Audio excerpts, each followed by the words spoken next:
محضرون فاليوم لا تظلم نفس شيئا ولا تجزون إلا ما كنتم تعملون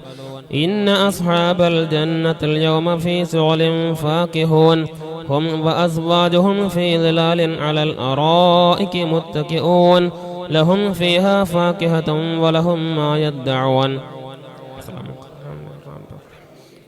امتازوا اليوم أيها المجرمون ألم أعهد إليكم يا بني آدم ألا تعبدوا الشيطان إنه لكم عدو مبين وأن اعبدوني هذا صراط مستقيم ولقد أضل منكم جبلا كثيرا أفلم تكونوا تعقلون هذه جهنم التي كنتم توعدون اصلوها اليوم بما كنتم تكفرون اليوم نختم على أفواههم وتكلمنا أيديهم وتشهد أرجلهم بما كانوا يكسبون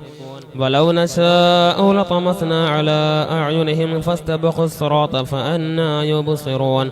ولو نشاء لمسخناهم على مكانتهم فما استطاعوا مضيا ولا يرجعون